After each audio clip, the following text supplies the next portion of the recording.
شهر رمضان الذي أنزل فيه القرآن هدى للناس وبينات من الهدى والفرقان. وقال النبي صلى الله عليه وسلم: إن الله يرفع بهذا الكتاب أقواما ويضع به آخرين. ابھی میں طفل مکتب ہوں مگر بول بڑے بول رہا ہوں. تعریف قرآن پہ زبان کھول رہا ہوں. رفیقان سفر، صاحبان علم و ہنر، میرے آفتاب و مہتاب، اصحاب قلم و کتاب، میرے چشم و بصر اس محفل کے مشق و عنبر، خصوصاً میرے مربی اساتذہ کرام اور دیگر ضیوف عظام، السلام علیکم ورحمۃ اللہ وبرکاتہ. آج ہر ایک کی زبان پر مسلمانوں کی پستی اور کم ہمتی کا رونا ہے، مسلمانوں کے انحطاط اور زوال کی کہانی ہے. زندگی کے ہر میدان میں مسلمانوں کی ناکامی کے چرچے ہیں، مسلمانوں کے پیچھے رہ جانے کا تذکرہ ہے. معاشی، اقتصادی، تہذیبی، ثقافتی، اخلاقی، روحانی ہر قسم کی کمزوریاں، ہر قسم کا انحطاط مسلمانوں میں موجود ہے. مسلمانوں کی پستی کا رونا رونے اور آنسو بہانے والے غلط نہیں کہتے، ان کی باتیں اخلاص پر بھی مبنی ہیں اور حق و صداقت پر بھی. مگر بزرگان ملت اگر آنکھیں کھلی ہو، دل دیکھتا ہو، دماغ ہوش و حواس میں ہو تو ہر شخص یہ ماننے پر مجبور ہے کہ مسلمانوں کی پستی اور انحطاط کا ذمہ دار مسلمان خود ہے، مسلمانوں کی بدعملی ہے. ورنہ میرے رب کا تو دعویٰ ہے وَأَنْتُمُ الْأَعْلَوْنَ إِن كُنتُم مُؤْمِنِينَ. میرے محترم بھائیو، یہ ایک حقیقت ہے کہ سچائی اپنے آپ منوا کر رہتی ہے. یہ کیسے ممکن ہے کہ دن ہو اور کوئی آفتاب کا انکار کر دے، سورج نکلا ہو اور کوئی اس کی تابانی کا انکار کر دے، 14ویں رات کا چاند ہو اور کوئی اس کی چاندنی کا انکار کر دے، دریا اور سمندر ہو اور کوئی اس کی جولانی کا انکار کر دے، ہوا ہو اور کوئی اس کی روانی کا انکار کر دے، آگ ہو اور کوئی اس کے جلسانے کا انکار کر دے، گلستان ہو اور کوئی اس کی خوشنوائی کا انکار کر دے، رنگ برنگے پھول ہو اور کوئی اس کی رعنائی کا انکار کر دے. بالکل اسی طرح یہ کیسے ممکن ہے کہ خدا فراموشی ہو رہی ہو اور اس کا نتیجہ خود فراموشی کی صورت میں ظاہر نہ ہو؟ خود فراموشی انفرادی نوعیت کی ہو تو اس کے مضر اثرات محدود ہوتے ہیں، اور اگر وہ اجتماعیت کی صورت اختیار کر لے تو پورا معاشرہ بگاڑ اور فساد کی لپیٹ میں آ جاتا ہے، زندگی کا پورا نظام تباہ و برباد ہو جاتا ہے، پوری سوسائٹی تہ و بالہ ہو کر رہ جاتی ہے اور ظہر الفساد فی البر والبحر کا نقشہ سامنے ہوتا ہے. بالکل یہی حالت انسانیت کی 1400 سال قبل کی تھی. کچھ دیر کے لیے حال سے رشتہ توڑ کر ان بھاگتی دوڑتی گاڑیوں اور ترقی یافتہ دور سے نظریں ہٹا کر 15 صدیاں پیچھے لوٹ کر تاریخ کے صفحات کو انگال کر دیکھیں کہ انسانیت بھی کبھی جیتی اور جاگتی تھی. کیا اس کا دل دھڑکتا ہوا اور اس کی نبض چلتی ہوئی معلوم ہوتی تھی جب انسانیت کے جنگل میں شیر اور چیتے، خنزیر اور بھیڑیے، بکریوں اور بھیڑوں کو کھائے جا رہے تھے، جہاں زندگی کے سفر میں بڑی مچھلیاں چھوٹی مچھلیوں کو کھائے جا رہی تھی، جہاں بدی نیکی پر، رذالت شرافت پر، خواہشات عقل پر، پیٹ کے تقاضے روح کے تقاضوں پر غالب آ چکے تھے، جہاں ظلمت ہی ظلمت تھی، اندھیرا ہی اندھیرا تھا، ظلم و ستم کا دورہ تھا، جور و جفا عام تھا، شراب نوشی اور زناکاری معیوب نہ تھی، چوری اور ڈھاکہ زنی پر فخر کیا جاتا تھا، انسان کے خون کا پیاسا تھا، افراتفری تھی، اضطراب تھا، بے چینی تھی، بدی کا راج تھا، بے حیائی کا غلبہ تھا، انسانیت کا ٹمٹماتا ہوا چراغ بجھنے کو تھا. مگر وہ رب جو قحط سالی میں کملائے انسانوں، بلبلائے حیوانوں اور تڑپتے کیڑے مکوڑوں پر رحم کرتے ہوئے بارش برساتا ہے، وہ رب جو ظلمت شب کے بعد نور سحر پیدا کرتا ہے، وہ رب جو خزاں میں بہار پیدا کرتا ہے، اسے اشرف المخلوقات کی حیوانوں سے بدتر حالت پر رحم آ گیا، اور اس نے کائنات کے مقدس ترین انسان کو رحمت للعالمین بنا کر بھیج دیا۔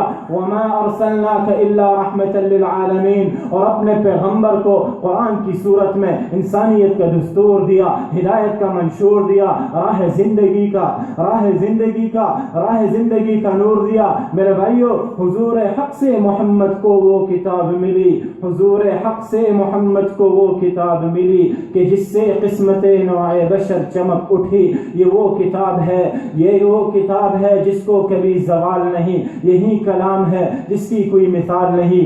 میرے محترم بھائیو، قرآن کی انقلابی تعلیمات نے انقلاب برپا کر دیا۔ قرآن نے دنیا کا نقشہ بدل ڈالا، قرآن نے شہر بدل دیے، قرآن نے گاؤں بدل دیے، عقائد بدل دیے، سوچنے کے انداز بدل دیے، راستے بدل دیے، منزل بدل دی، معیشت بدل ڈالی، تجارت بدل ڈالی، معاشرت بدل ڈالی، ثقافت بدل ڈالی، سیاست بدل ڈالی، حکومت بدل ڈالی، زندگیاں بدل ڈالی، زندگیوں کے رخ بدل ڈالے، ظاہر بدل ڈالا، باطن بدل ڈالا، انسان ہی بدل ڈالا۔ ڈاکو اور لٹیرے محافظ اور نگہبان بن گئے، ظالم و ستمگر عادل و ہمدرد انسان بن گئے، عرب کے چرواہے زمانے کے مقتدا اور رہنما بن گئے، شرابی اور بدکار زاہد و شب بیدار بن گئے، جو مدعو تھا وہ داعی بن گیا، جو پیاسا تھا وہ ساقی بن گیا، جو جاہل تھا وہ عالم بن گیا، جو قطرہ تھا وہ دریا بن گیا۔ میرے بھائیو، جو اندھیروں میں چلنے والے تھے وہ نور کے قمقموں میں چلنے لگے، جو کانٹوں بھرے راستے پر چلنے والے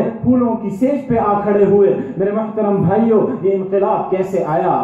یہ انقلاب کیسے بپا ہوا؟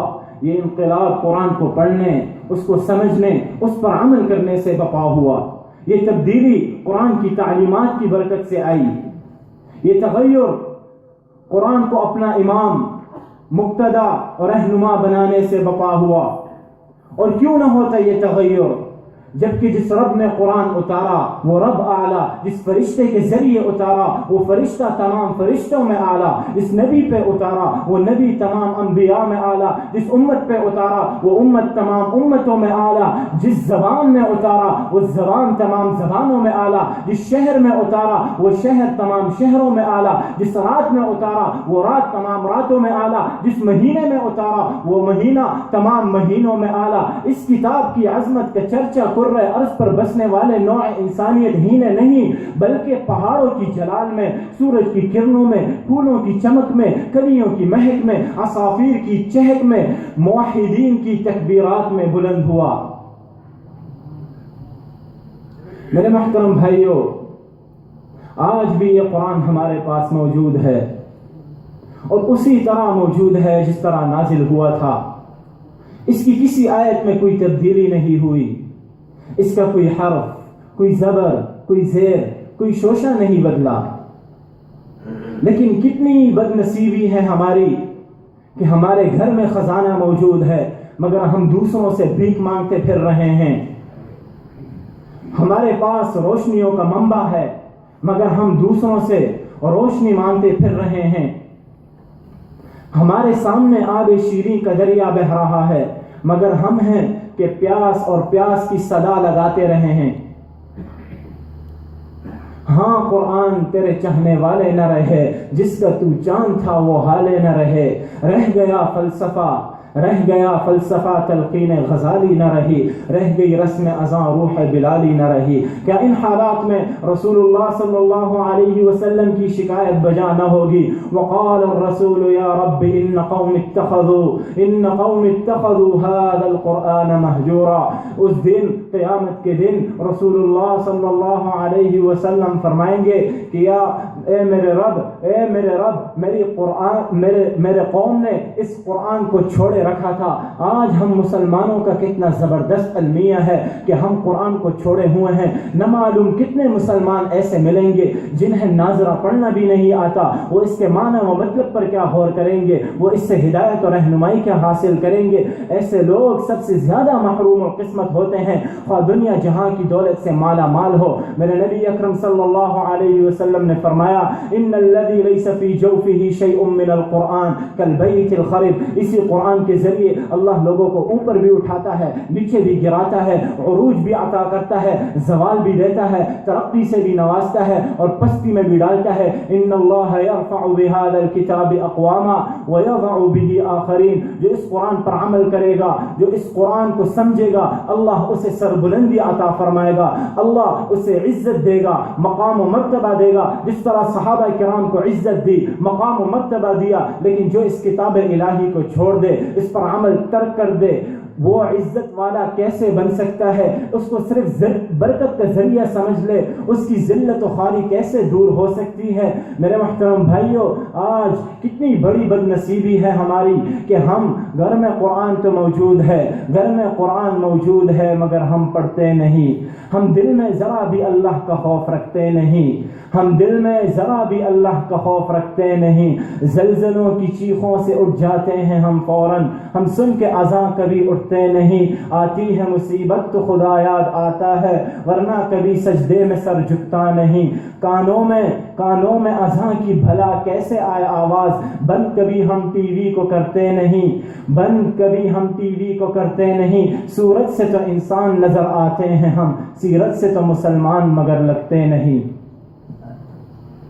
میرے محترم بھائیوں، اگر آپ اصلاح معاشرہ کے خواہاں ہیں اور ایک ایسے معاشرے کی بنیاد رکھنا چاہتے ہیں جس میں گلشن اسلام سدا بہار ہو، علم و فضل کا بھرمار ہو، صلاح و تقوی کا پرچار ہو، زہد و قناعت کا انبار ہو، عدل و انصاف کی سرکار ہو، امن و امان کی بہار ہو، حلال تجارت و معیشت کا پوار ہو، ہمت و شجاعت بروکار ہو، ہر سو ایمانی افکار ہو، فرقہ بندی و عصبیت عار ہو، دشمنان اسلام ذلیل و خوار ہو، دلوں میں اسلام کی عظمت و ہیبت برقرار ہو، بٹکی ہوئی انسانیت کے بنجر دل اللہ اللہ کی ضربوں سے سرشار ہو۔ تو میرے محترم بھائیوں، ہمیں قرآن و سنت کو مشغل راہ بنانا ہوگا، ہمیں اسلام کے دامن سے چمٹنا ہوگا، ہمیں اللہ کی رسی کو مضبوطی سے تھامنا ہوگا، ہمیں حب خدا و عشق رسول میں ڈوبنا ہوگا۔ اسی میں اصلاح معاشرہ اور اسلامی معاشرے کے قیام کا راز مضمر ہے۔ میں اپنی بات کو اس دعا کے ساتھ ختم کرتے ہوئے چلتا ہوں، یا الہی تو ہمیں عامل قرآن کر دے، یا الہی تو ہمیں عامل قرآن کر دے، پھر نئے سرے سے مسلمان کو مسلمان کر دے۔ وہ پیغمبر جسے سرتاج رسل کہتے ہیں، اس کی امت کو ذرا تابع قرآن کر دے۔ یہی ہے آرزو، یہی ہے تمنا کہ تعلیم قرآن عام ہو جائے اور ہر پرچم سے اونچا پرچم اسلام ہو جائے۔ آمین وآخر دعوانا ان الحمد للہ رب العالمین۔